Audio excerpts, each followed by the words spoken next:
I'm Cameron, 35, and if you ever thought the toilet paper biz was for the soft-hearted, think again. My brother, Alex, and I inherited this empire of necessity from our folks. They left us with more than just machines and inventory, they left us a legacy we're hell-bent on growing. I run our flagship operation in one of the country's bustling metropolises, while Alex handles another branch a few cities over. We're a duo, alright, but miles and responsibilities keep us apart most times. Yet, when Alex swings by, it's not just figures and forecasts we dive into, we take a moment to remember where it all started, with our folks watching over us, hopefully tossing us a nod of approval from wherever they are. The branch was humming along just fine with me at the helm and my deputy, John, by my side. John's one of those rare gems who doesn't just get the job done, he gets me. Cameron, this idea's gonna launch us to the moon, he'd say with that grin, and I'd fire back. Let's not plan the parade just yet. We were in sync, pushing limits and breaking records. Then Mark strolled into our world, fresh-faced and sharp as a tack, our new sales director. The man had a way with words that could convince you the sky was green and not blue. It wasn't long before his professional courting turned personal, and he laid it on me straight, no chaser. Cameron, you and I, we're not just making waves here. We're starting tsunamis. How about we make this a permanent partnership? He said, his gaze steady, a challenge in his eyes. I laughed, thinking he was joking. Marry you? You sure know how to spring a surprise, Mark. What's next, running for president? Hey, I'm serious. He countered, that ever-confident smirk playing on his lips. We're dynamite together. Let's not waste what we've got. It was unconventional, to say the least, but then again, so was I. Alright, Mark, you've got yourself a deal, I said, shaking his hand, as if we were closing another business deal. That handshake sealed more than just our personal future, it felt like a new chapter for the business too. We moved into a sprawling house, the kind you see in magazines and think, no one actually lives like that. But we did, surrounded by luxury, our days filled with both love and the relentless pursuit of success. Life was good, better than I'd ever imagined. A year into our whirlwind of a life, the unexpected news dropped, I was pregnant. Over the moon, I was, bursting with a kind of joy you read about but never truly understand until it hits you. Mark, ever the strategist, laid out a new plan. Cam, listen, this kid deserves all of you.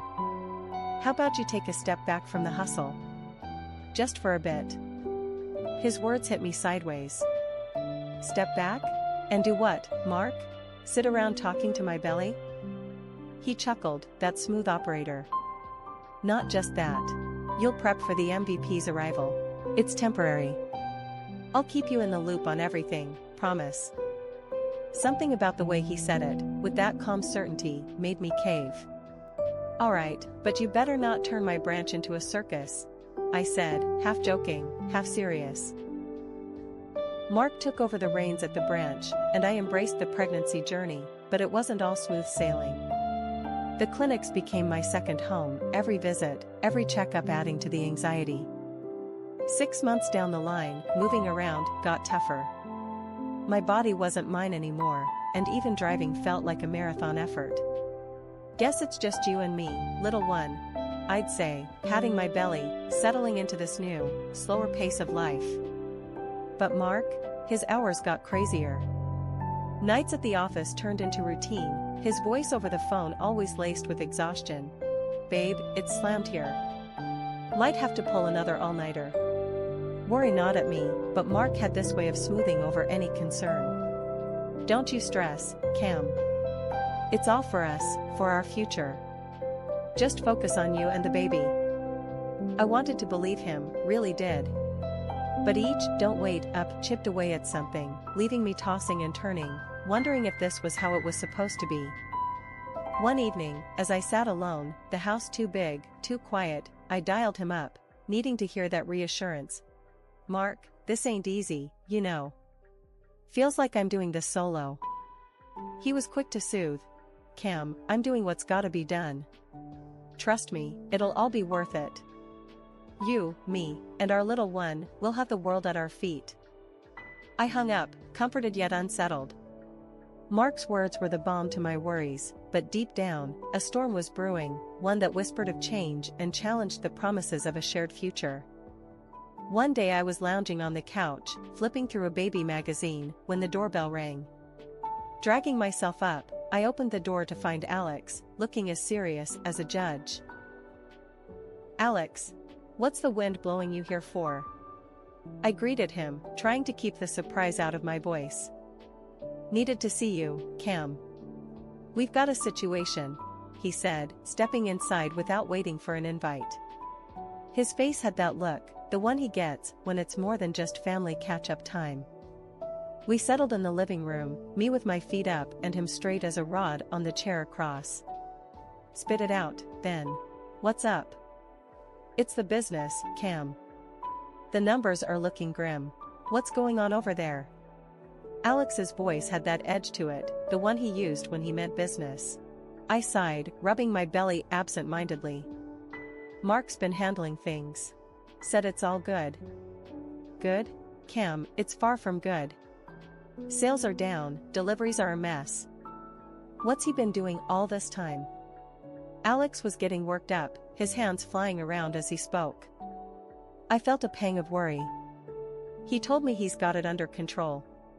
Said he's handling the big contracts himself." Alex leaned forward, his eyes boring into mine. "Look, I know you trust Mark, but something's off. We need to dig into this. You can't just sit back and watch." "Alright, I'll talk to him. But you know how he is, always soothing things over," I replied, feeling the weight of the world on my shoulders. Alex stood up, ready to leave. "Don't let him smooth talk you, Cam.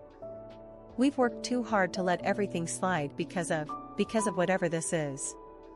He was out the door before I could muster a goodbye.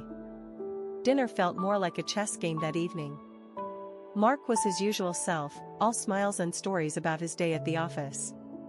I, on the other hand, had a storm brewing in my head, thanks to what Alex had dropped on me earlier. "So, everything smooth at the company?"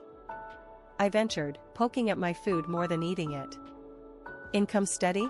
No hiccups?" Mark barely looked up from his plate. "Yeah, all good. Smooth sailing. You know, I even threw our name into the hat for that Best Executives in the City contest. We're killing it, babe." His confidence was like a slap of cold water. "Really? That's great," I managed to say, my voice as dry as toast. Inside, my doubts were doing somersaults. Alex's words echoed in my head, painting a very different picture. Later, as Mark hummed some tune in the shower, I found myself dialing John, my former deputy. My heart was thumping loud enough to drown out the ringtone. "John, it's me," I said, the moment he picked up. "I need the real scoop. How are things at the office?" There was a pause long enough for me to regret calling.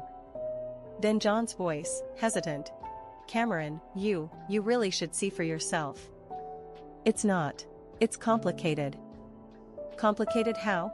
I pressed, feeling frustration bubble up. But John was a vault, only cracking enough to suggest I come in. Dragging myself out of bed felt like peeling away from my own shadow, thick and heavy with dread. Today wasn't just another day, it was the day I'd confront the mess at the office head-on. My hands trembled as I poured a cup of coffee, the black liquid mirroring the dark thoughts swirling in my head. "Morning, love." Mark's voice sliced through the silence of our kitchen, too cheerful, too oblivious. I forced a smile, my heart pounding against my chest like a drum. "Morning. Busy day ahead?" "Always, you know how it is. Big moves, big deals." He was full of it, puffing up like a rooster in a henhouse.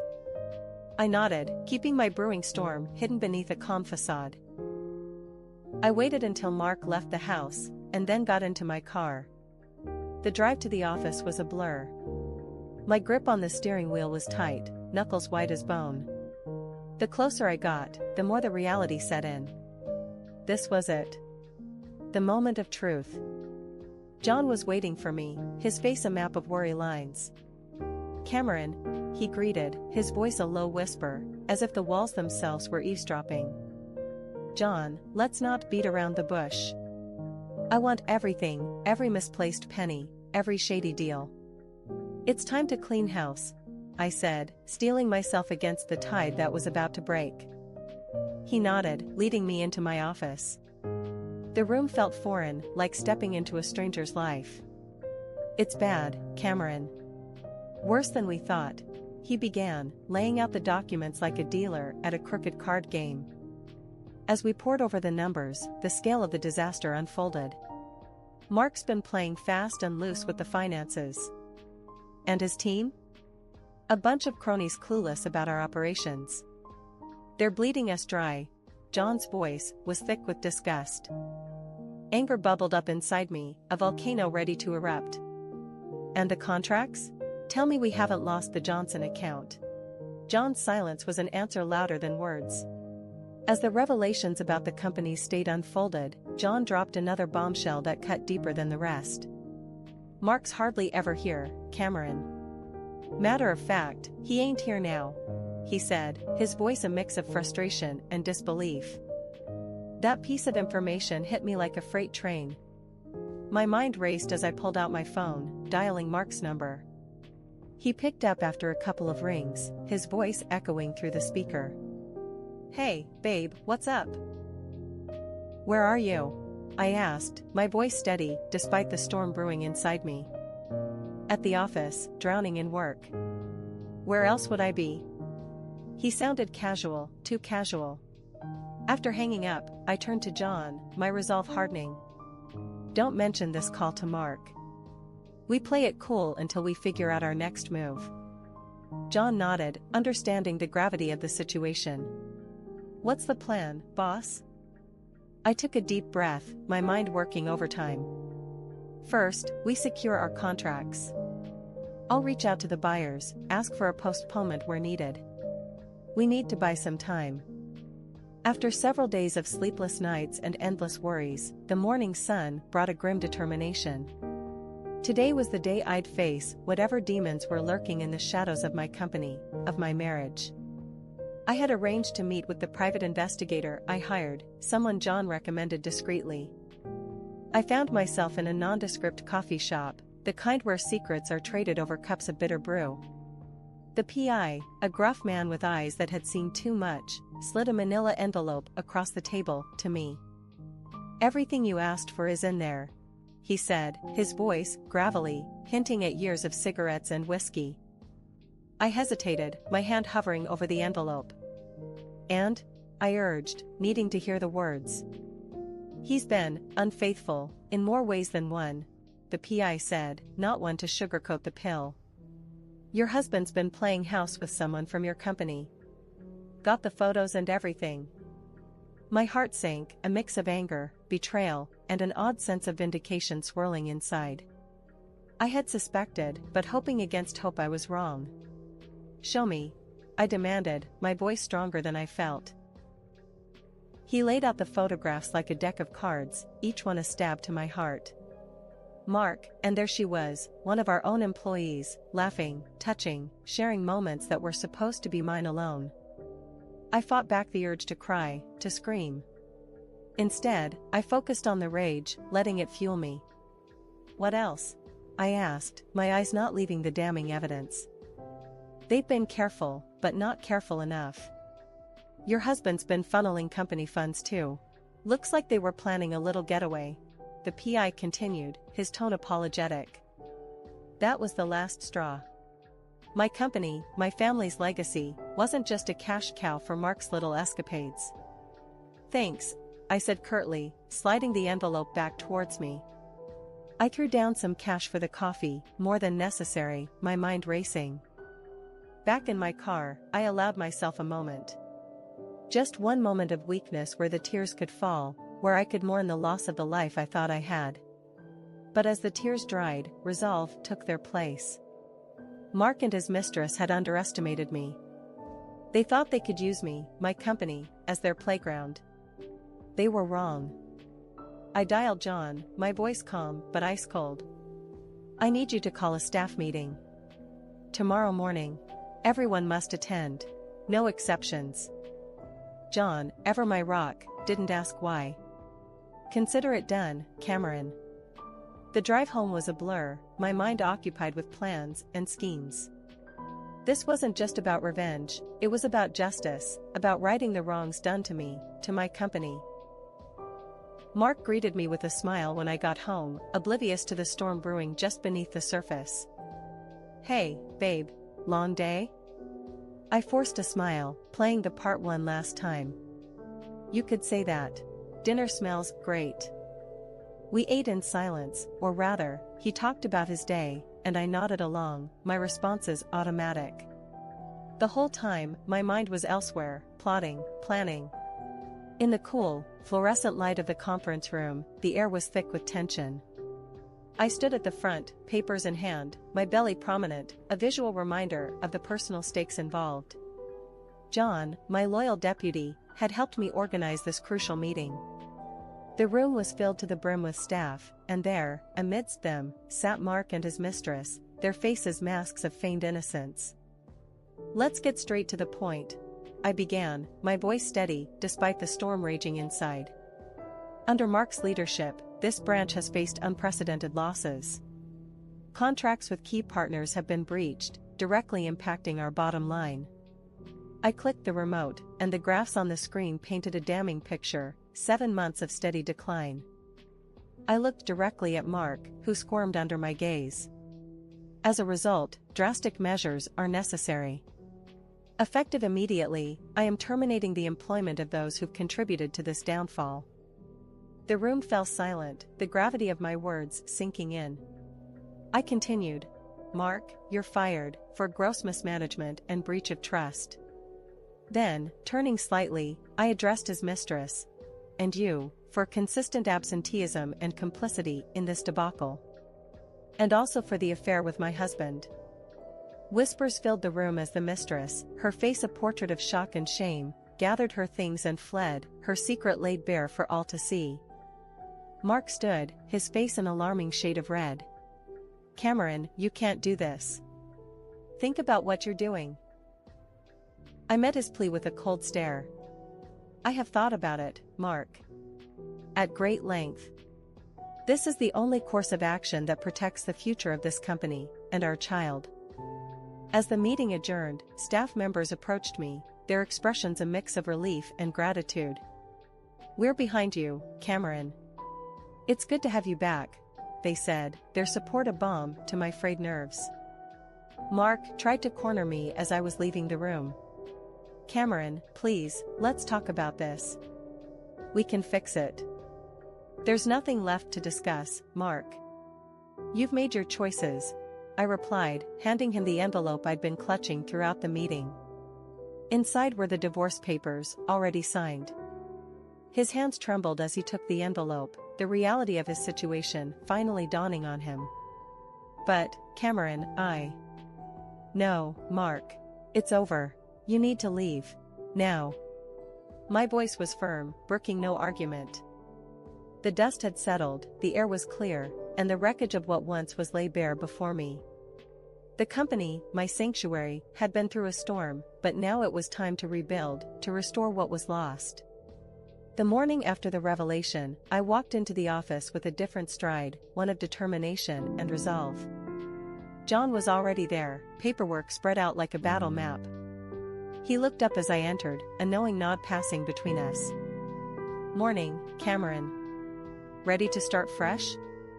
John's voice held a mix of encouragement and the weight of the tasks ahead.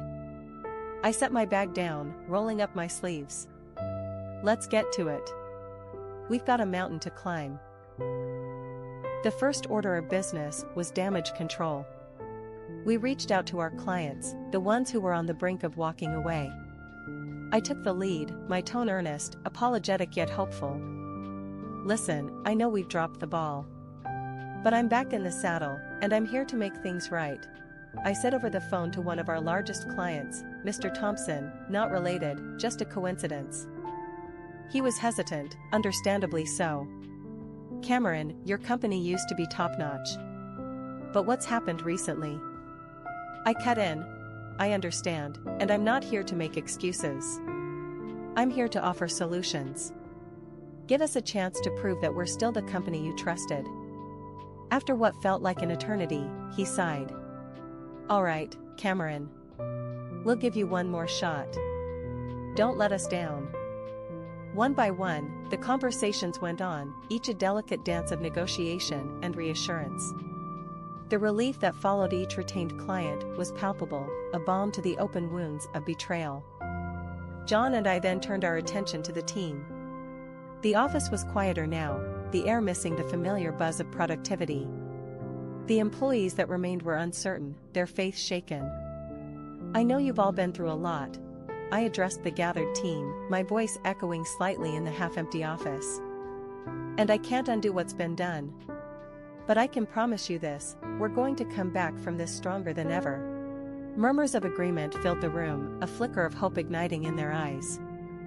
"We're going back to basics, focusing on what made us great. And it's going to take all of us, pulling together, to get there," I continued, my gaze meeting each of theirs. The team rallied, the sense of purpose rekindled. We dove into work, the days blurring into nights as we charted our course back to stability and growth. My baby boy, Lucas, became the new center of my universe the moment he arrived. Deciding to work remotely was the best decision for us both, keeping the balance between being a new mom and steering my company back to success. Alex, my rock through all this turmoil, started showing up more often. Not just for business, but to be there for me, for Lucas. "Sis, you're not alone in this. We're a team, remember?" He'd remind me every time he stepped through my door, groceries in one hand, toys for Lucas in the other. The divorce from Mark was a clean cut, much needed. The court didn't just grant me the divorce, they made sure Mark paid up for his deceit. Every penny he took from the company, every heartache he caused, he had to compensate. "I'm sorry, Cameron. I truly am," he pleaded, trying to salvage whatever he could. But my mind was made up. "Lucas needs a role model, not a reminder of betrayal," I told him, closing that chapter of my life for good. Adjusting to life as a single mom wasn't without its challenges, but with a nanny's help, I found a new rhythm. Working half-days meant I could dedicate my mornings to Lucas and my afternoons to the company. This balance brought a sense of peace and purpose I hadn't felt in a long time. Trust, once broken, is hard to rebuild. I learned that the hard way. "John, we're tightening the ship. No more blind faith," I told my deputy over one of our many video calls. "Every decision runs through me, clear?" "Crystal, Cameron. You've got this," John assured me, his loyalty never wavering. The company wasn't just surviving, it was thriving, growing in ways I hadn't imagined possible in the wake of such betrayal. As the seasons changed, so did the chapter of my life. Sitting in the office that once felt like a battleground, it was now a place of peace, growth, and new beginnings. The latest gossip around the water cooler wasn't about market shares or business deals, but rather the poetic justice life had served my ex-husband's mistress. Abandoned and divorced, her tale was a stark reminder of karma's long memory. The phone buzzed occasionally, Mark's name flashing on the screen, each call more desperate than the last, seeking forgiveness or perhaps a way back into the life he'd betrayed. With each attempt, my resolve only strengthened, culminating in the moment I hit block, severing the last tie to a past best left behind. Lucas, with his boundless energy and laughter, filled the apartment with a light so bright it overshadowed any remnants of darkness from those tumultuous times. Each day with him was a gift, a new adventure, a chance to shape a future defined by love, integrity, and the lessons learned from the hardships we'd faced. Alex dropped by more often, each visit bringing not just his presence, but a reinforcement of the bond we shared, a bond that had weathered storms and emerged unbreakable. "You're doing amazing, sis. This little guy is lucky to have you," he'd say, ruffling Lucas's hair, earning a giggle in response. "Yeah, we're doing just fine, aren't we, buddy?" I'd respond, looking down at Lucas with a heart so full it felt like it might burst. The business was not just surviving, it was thriving. With Alex and John at my side, we navigated the challenges with a newfound determination, turning obstacles into opportunities for growth. As I watched my son sleep, the quiet of the night enveloping us, I whispered a promise into the darkness, a vow to always move forward, to face each day with courage, and to never lose sight of the joy and love that now filled my life.